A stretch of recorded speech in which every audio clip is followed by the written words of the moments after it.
Kejadian yang gue mau ceritain ini tuh terjadi pada tahun 2000-an. Ada seorang anak remaja yatim piatu, namanya kita sebut aja Tina. Tina dari kecil tuh udah tinggal sama om dan tantenya, karena orang tuanya tuh udah meninggal dari kecil. Kebetulan om sama tantenya juga gak punya anak, jadi nganggep Tina tuh dari dulu anak mereka sendiri. Sampai akhirnya di tahun 2001, om sama tantenya tuh mutusin buat buka panti asuhan, buat ngebantu anak-anak yang terlantar di sekitar rumah mereka. Nah, Om Rino, nama omnya Tina, bikin panti asuhan di daerah Malang. Karena mereka sekeluarga tuh emang tinggal di Malang. Sebenarnya Om Rino sekeluarga tuh ekonominya tuh tinggi dan jabatannya terbilang bagus. Pokoknya bisa terbilang berkuasa lah di daerah Malang. Tapi Om Rino tuh pengen banget untuk buka panti asuhan karena mereka tuh punya tanah kosong di dekat rumah mereka. Yang sayang banget kan kalau didiemin aja. Akhirnya setelah proses pembangunan kurang lebih 1 tahun, tahun 2002 jadilah panti asuhan punya Om Rino. Di situ karena Tina masih umur 20 tahun, Om Rino tuh bilang bakal ngasih kerjaan ke Tina untuk jadi pengurus panti. Pokoknya buat bantu-bantu Om sama tantenya ini. Jadi di panti asuhan mereka tuh ada 9 anak. Isinya 1 anak SMP, 1 anak SMA, dan 7 anak seumuran kelas 1 sampai 6 SD. Om Rino tuh seneng banget karena bisa ngebantu mereka semua buat tetap sekolah. Karena kan ada biaya bantuan untuk anak-anak ini juga kan. Dan Tina juga bisa bantu mereka selama tinggal di panti.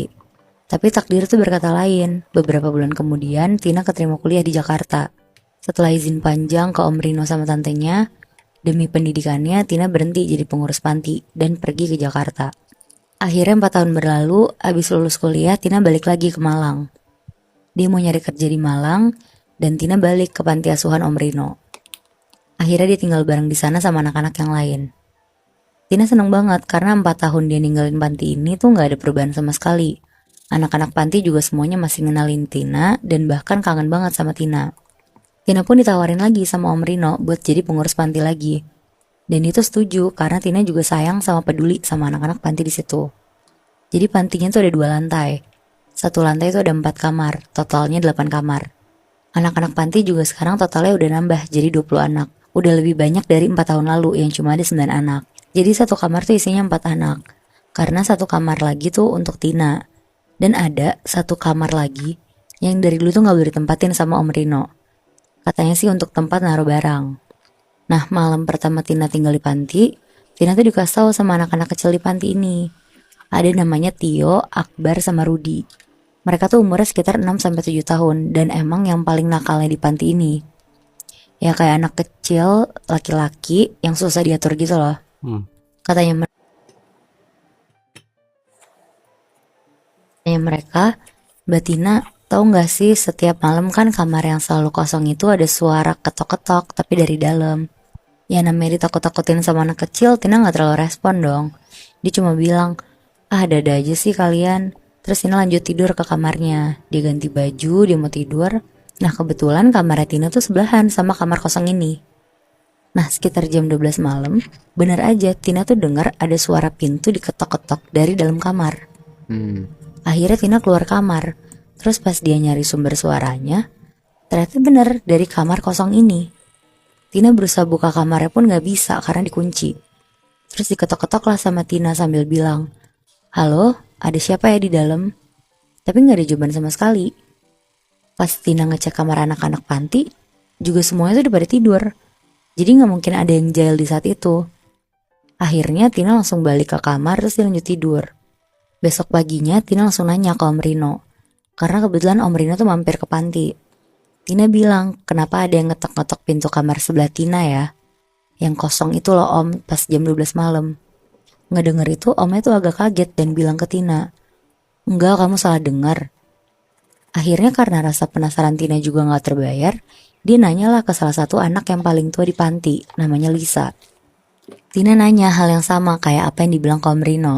Dan katanya Lisa, dia tuh bilang kalau Om Rino tuh kayaknya pakai pesugihan. Dan yang ada di dalam kamar kosong itu tuh kayaknya rahasia Om Rino.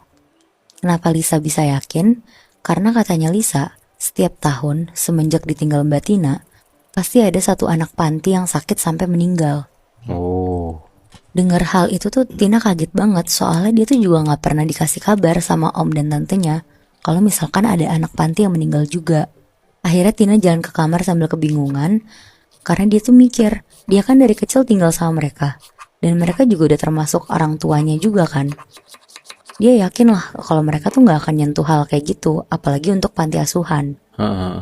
Nah akhirnya di malam kedua, Tina tuh mutusin untuk gak tidur. Biar kalau ada ketokan itu dia tuh langsung nyamperin. Tapi kali ini dia tuh ngajak Lisa. Dan untungnya Lisa tuh juga mau. Tina sama Lisa tuh nunggu di kamarnya Tina sampai jam 12. Nah pas banget tuh di jam 12, ketokan itu tuh ada lagi. Akhirnya mereka berdua langsung lari ke pintu kamar itu. Tapi kali ini Tina tuh mutusin buat dobrak kamar itu.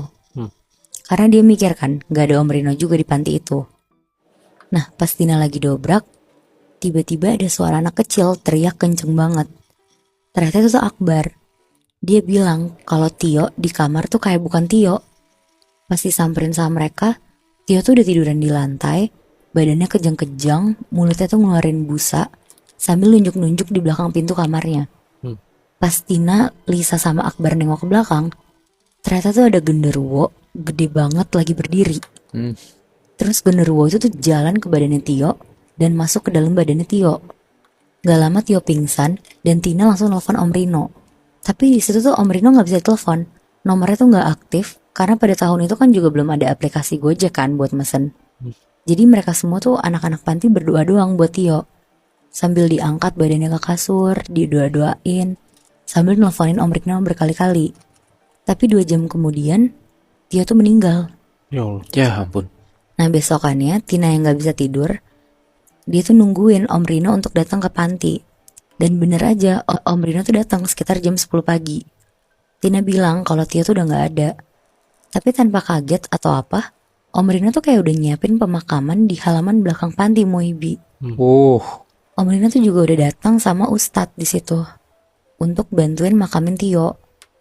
Yang mandiin pun Om Rino sendiri. Semua anak panti tuh di situ nangis-nangis ngeliat Tio udah gak ada. Nah yang kesel di situ tuh cuma Tina sama Lisa. Karena cuma mereka yang sebenarnya tahu kalau ini tuh kejadian disengaja. Akhirnya setelah pemakaman, Tina langsung nyamperin Om Rino. Tina bilang juga kalau dia tuh udah tahu semuanya. Dan Tina langsung nuduh Om Rino, bilang kalau Tio itu tumbal pesugihan Om Rino. Tina pun di situ ngancem mau bawa ini ke polisi kalau misalnya Om Rino tuh nggak ngaku. Karena dia ngerasa juga udah keterlaluan kan. Akhirnya Om Rino ngaku dan jelasin ke Tina semuanya. Kalau Om Rino tuh sebenarnya emang pakai pesugihan. Lisa tuh orang pertama yang nanya ke Om Rino masalah ini. Karena Lisa tuh udah curiga sebenarnya. Dia tuh suka ngeliat Om Rino masuk ke dalam kamar kosong ini. Dan dia tuh bawa sesajen ke dalam kamar itu. Dan gak cuma itu, Lisa juga ngeliat sosok genderuwo yang sama, kayak yang masuk ke dalam badannya Tio, ada di dalam kamar itu. Ngedenger itu semua, Tina tuh kaget dan langsung marah banget. Tina nanya, kenapa Om harus ngelakuin itu? Om Rino pun langsung ceritain semuanya ke Tina akhirnya. Jadi Om Rino ngelakuin itu semua demi mempertahankan jabatan Om Rino yang udah tinggi. Karena ketika jabatan udah tinggi, pasti akan ada orang yang gak suka sama dia dan pengen jatuhin dia. Jadi Om Rino tuh di situ ngerasa harus kuat untuk mempertahankan jabatannya dia. Nah setelah Tina tahu semuanya, akhirnya karena Tina gak setuju sama kelakuan Om Rino, Tina mutusin buat pergi menjauh dari panti asuhan itu. Dan dari kabar yang gue tahu sekarang, katanya beberapa bulan kemudian Tina meninggal. Meninggalnya karena? Nah gue juga kurang tahu Moy. Tapi bisa jadi karena Tina juga akhirnya ditumbalin sama Om Rino itu. Anjing. Ponakannya sendiri? Iya Bi. Wow. Berarti ini dia bikin panti asuhan buat nangkal hal mistis ke diri dia gitu berarti. Terus dia ngasih anak kecil buat jadi tumbalnya dia. Gitu Nah gak sih? iya benar Moy. Anak kecilnya kan juga tumbalnya tuh setahun sekali. Ada yang mati pasti di panti itu. Wow, berarti panti asuhannya kedok doang ya hitungannya.